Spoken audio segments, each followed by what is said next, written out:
Oh, hey there. I forgot that you guys were going to be joining us this evening. Christian and I were just talking about fun stuff that makes me laugh. You know how he does. Welcome to Christmas Eve. Merry Christmas. Merry Christmas. And all the other holidays. And whatever else you celebrate out there. Honestly, who cares? Except for Festivus. That's not real. Festivus is possibly the best one because it was originated from Seinfeld. So there's no getting better than that. I disagree. It's amazing so many people love Seinfeld.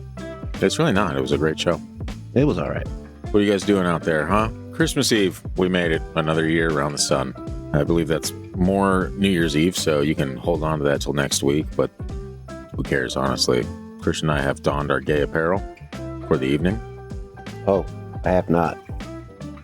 Haven't? Oh, I was like, haven't you? I'm looking at a pretty hideous Star Wars sweater. And you're looking at a pretty great bean sweater that was available in our merch store for a couple weeks.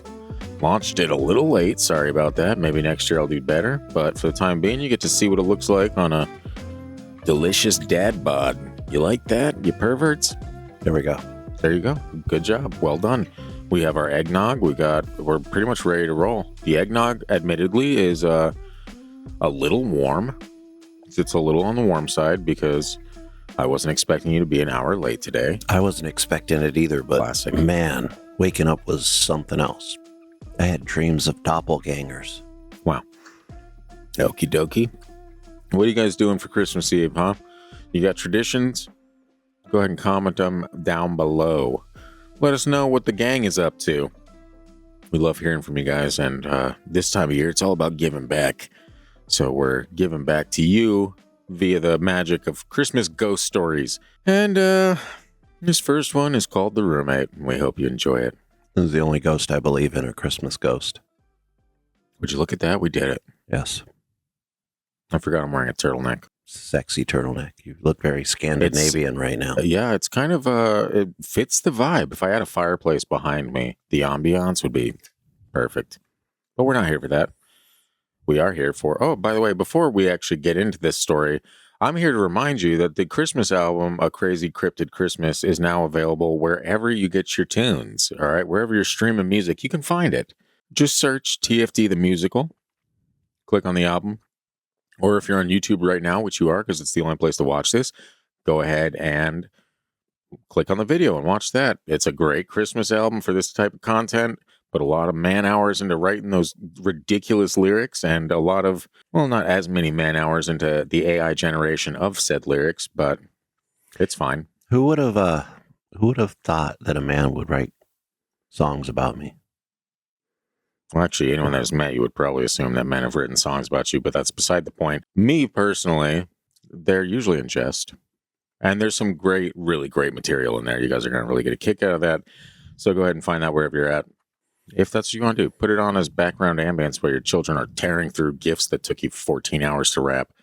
You like that? Put it on for your in-laws who love Christmas music, but they don't know what they're in for. Put it on for people that hate Christmas music. You know what? Put it on for anyone. Your dog, are you leaving the house? Put it on for your dog. There you go. Yeah.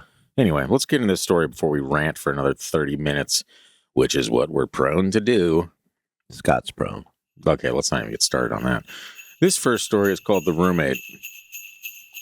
In 2011, my friend's sister enrolled in an engineering college that had an on-campus dorm for both boys and girls. Jessica was assigned a room with Emily on the second floor of Building C in the girls' dormitory. The room was meant to accommodate 3 people, but for some unknown reason, the third bed and wardrobe remained empty from the day Jessica moved in. The first week passed uneventfully, filled with classes, assignments, and exploring the new city. However, things took a strange turn during the second week when Emily began acting oddly. She started staying up all night and sleeping through the mornings. Jessica hardly got a chance to talk to her because Emily's sleep schedule was completely inverted. Even when she was awake, she barely spoke a word. This continued until one unsettling night. Suddenly, Jessica woke up to find the room's lights on. Emily was sitting at her desk, her hair disheveled and hanging loosely around her face, with a book lying upside down in front of her.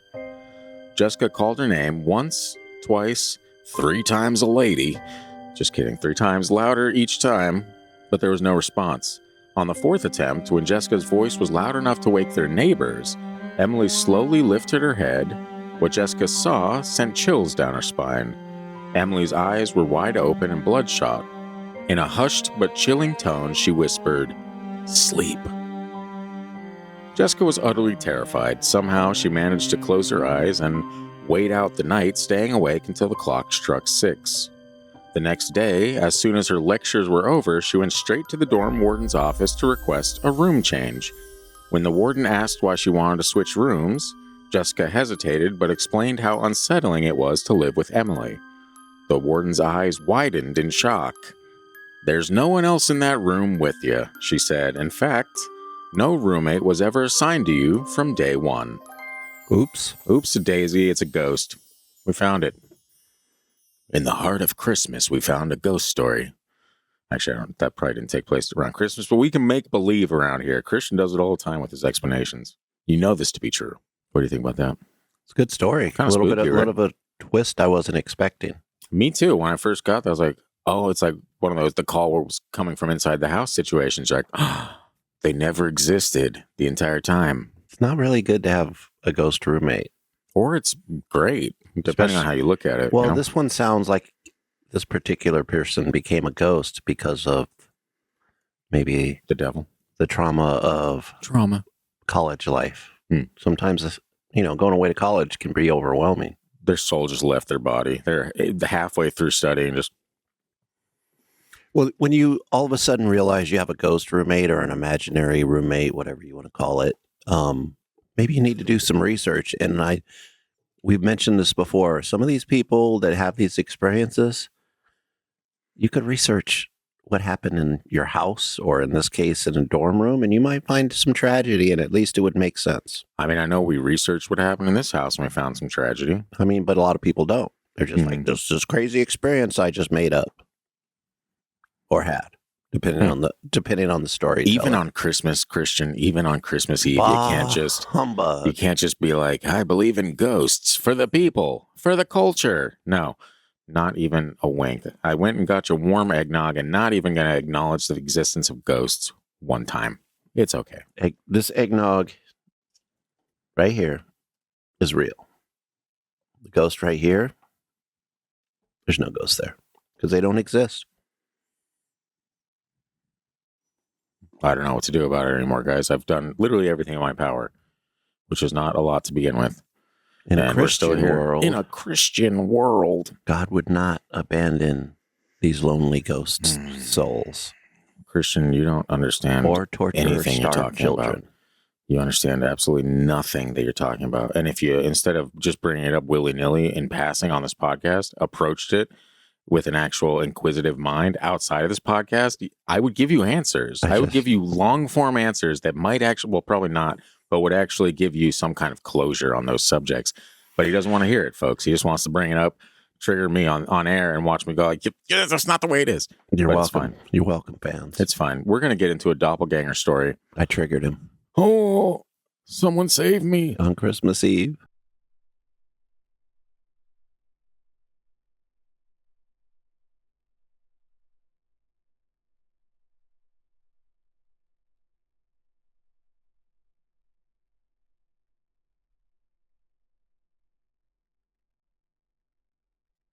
No doubt. No doubt.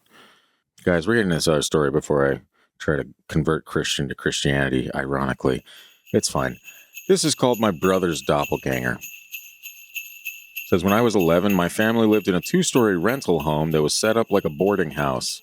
Each bedroom in the underground basement had its own sink and mirror, and it was naturally dark and cold down there. One morning, my nieces, 3 and 4, and I were playing quietly in one of the downstairs bedrooms when I felt the presence of someone staring at me. As I looked up, I noticed my jokester brother dressed in a blue and red Superman shirt and shorts standing in the doorway of the bedroom. I thought it was odd that he wasn't saying anything and just standing there smiling at us, so I figured he was up to no good. He abruptly turned around and ran into the bedroom that was diagonal from the one we were in without turning on the lights.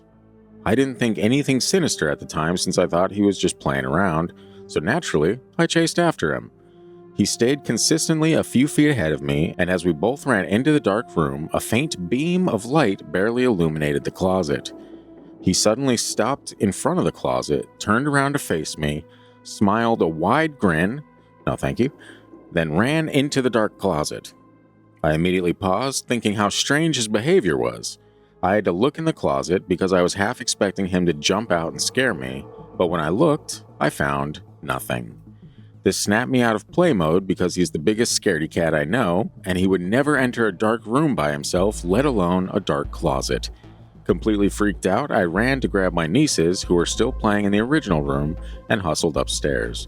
The change in light was so drastic that I remember squinting to see both my dad and the same brother I had just been chasing sitting on the couch watching TV. I told my dad what had happened, and he said my brother had been sitting there with him the whole time. He was wearing the same outfit as whatever I saw downstairs. I still get chills thinking about it. That is kind of spooky. And not even just the hopping into the closet, it's the fact that the doppelganger brother took a beat, turned around, grinned big and creepy, and then ran into the closet, you know? That little extra, it's just like the chef's kiss on that story. It's like, oh, I'm going to freak her out one time before I duck into this closet portal. I don't like it. I don't like it. I don't really have much to say about that one. I feel like I should say something, though. It's pretty interesting, though. It's interesting. Stories like that where you think you're following someone and then you end up like seeing the person you thought you were following always get me. It's always like, I'm like, what the hell was it? You know? Well, like for me, who doesn't necessarily believe in a lot of supernatural things, I'm still like, what is going on here? Like, how does this person see themselves? You know, I talk about brain magic a lot, but that's some pretty crazy brain magic. Crazy brain magic. Sounds like an energy drink or something like that. Coming soon. We got hot sauce, Sasquatch. It's time for crazy brain magic. Not regulated by the FDA because... And it doesn't need to be because it's all made up. Like Ghost. Yep. Except the ones on Christmas Eve. Yes, of course. Christmas Eve magic, as is tradition. I wonder how old these kids were when this happened. You sound pretty young. Yeah. Or, you know, I mean, could have been a teenager cosplaying Superman. I don't know, man. Could have been 48 years old. I looked at my younger 48-year-old brother, and he was being weird, and I followed him. Man, it's crazy that it's Christmas already, dude. It is wild that it's Christmas already. It feels like we just started the year, and here we are, looking ridiculous again. Classic stuff. The world's got to slow down a little bit. Your boy can't keep up. It's not going to happen. It just keeps going faster and faster. I'm finding that to be true. My parents were right, damn it. The first time in their lives, they finally did it. When they're right once, you got to wonder, what else are they right about? Turns out nothing. Turns out absolutely nothing. Bedtime at 7, totally right, but I've never been able to do it. My mom is visiting right now, and she does it just fine. She's locked into that 7 p.m. As soon as we put our son down, she's like, okay, well, good night. Do we got to read you a story too, Mom? Is that what we got to do? 'Twas the night before Christmas. No, that's fine. This third story for the evening, and we'll let you guys get back to your families and your festivities after. And thank you for spending your Christmas Eve with us. What a fun time. What a fun time. This is a fun one. It's called Talk Shit, Get Hit. So we're in the 70s. And sure, if you want to live in the past. And that's the parental solutions back then. Okay. Says, this is my cousin's story. He rented a small farmhouse when he started a new job. He began noticing that things were being moved around while he was away.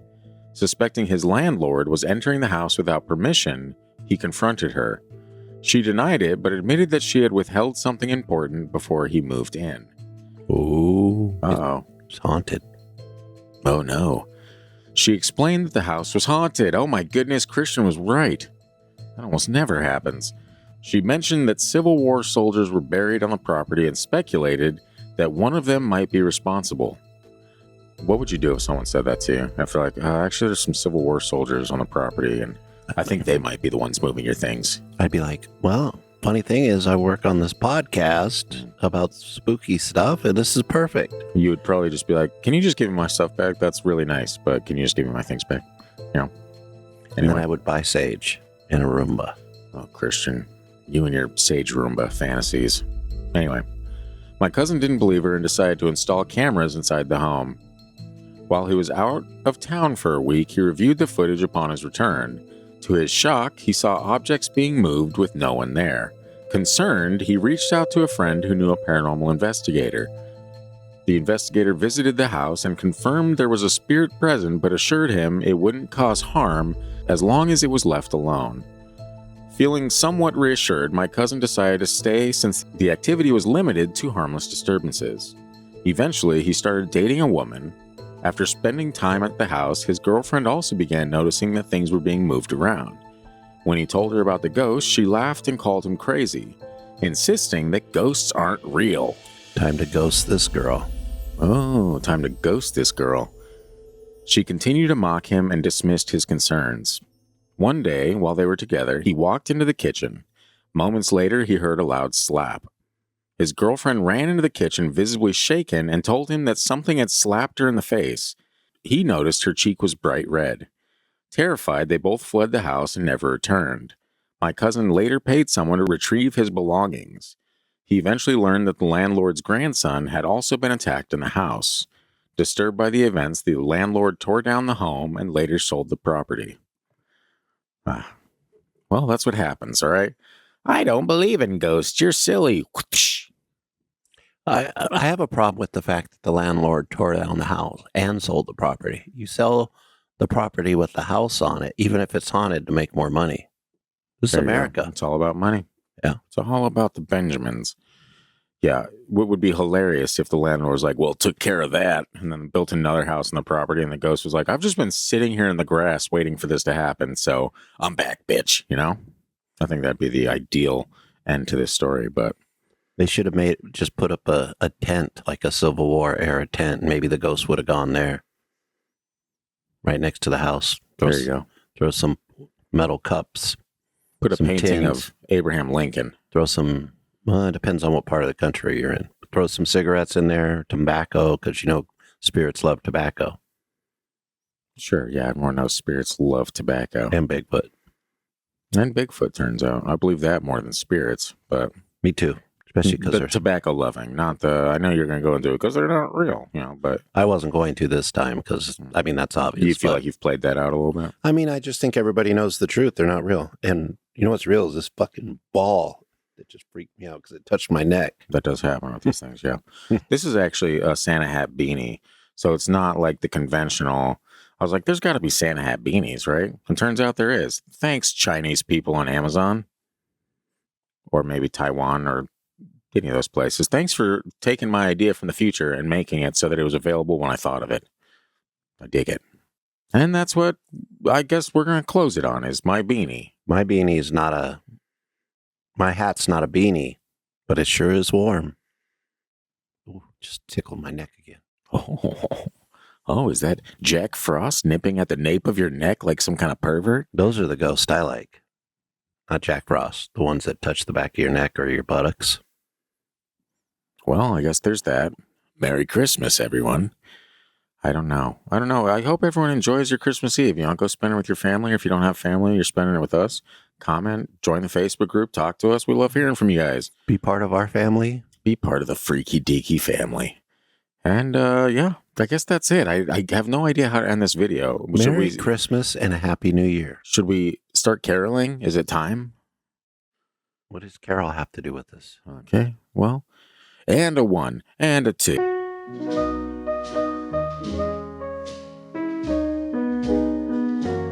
It was Christmas Eve in the podcast room. Lights were low, the mics aglow. Scott and Christian talking spirits, their stories all aflow. Then with a jingle and a whoosh of snow, through the door old Santa stepped. He said, "Boys, I've heard your ramblings, and I've secrets to accept."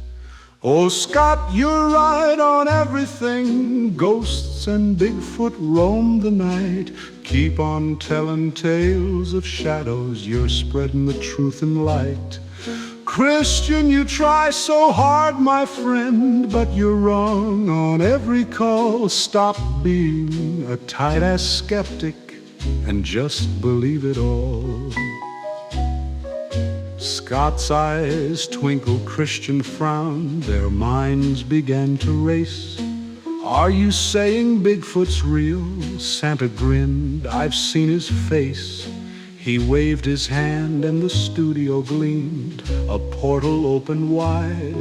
Now boys, remember, keep the faith, for truth will never hide. Oh, Scott, you're right on everything. There's more than meets the eye. Christian, loosen up, my friend. There's magic in the sky.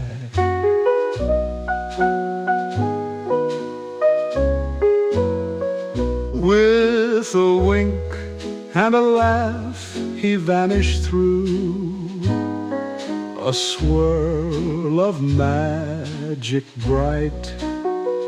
Scott and Christian, mouths agape, left in the swirling light. So if you're talking mysteries in a studio or hall, remember what old Santa said, the truth might just enthrall. Ghost cryptids and magic realms, they're closer than they seem. And sometimes in a podcast room, you'll find a Christmas dream.